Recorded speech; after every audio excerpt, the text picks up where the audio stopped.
on is, what am I reacting to? Now, not they did this and this and this to me, but think, what am I reacting to here? What has actually happened here that I am reacting to?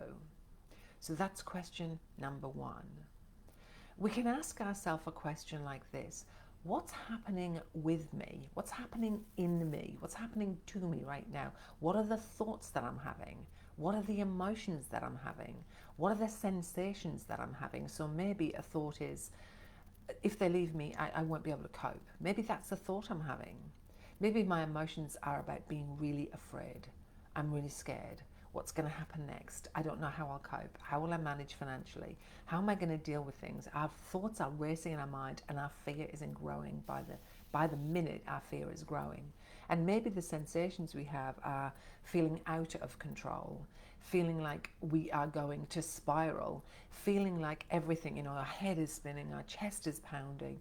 So looking and thinking about those things, what's happening inside of me, in my thoughts, in my feelings, and in the sensations in my body. Ladies, remember this: the mind remembers, but the body keeps score. Your body will hold on to this stuff. Oftentimes when we are going through tough times, we can't eat. We may lose a lot of weight. We may overeat. We may drink too much. We may have too much sex. We may gamble. We may get onto the internet. We will bring in a shadow comfort to try and manage some of these things. It's important to stop if you can and think, what is happening for me? What's happening for me right now? Another question to ask yourself is, what meaning am I giving this? This is really important. When I say what meaning am I giving this, is we all create a story in our mind.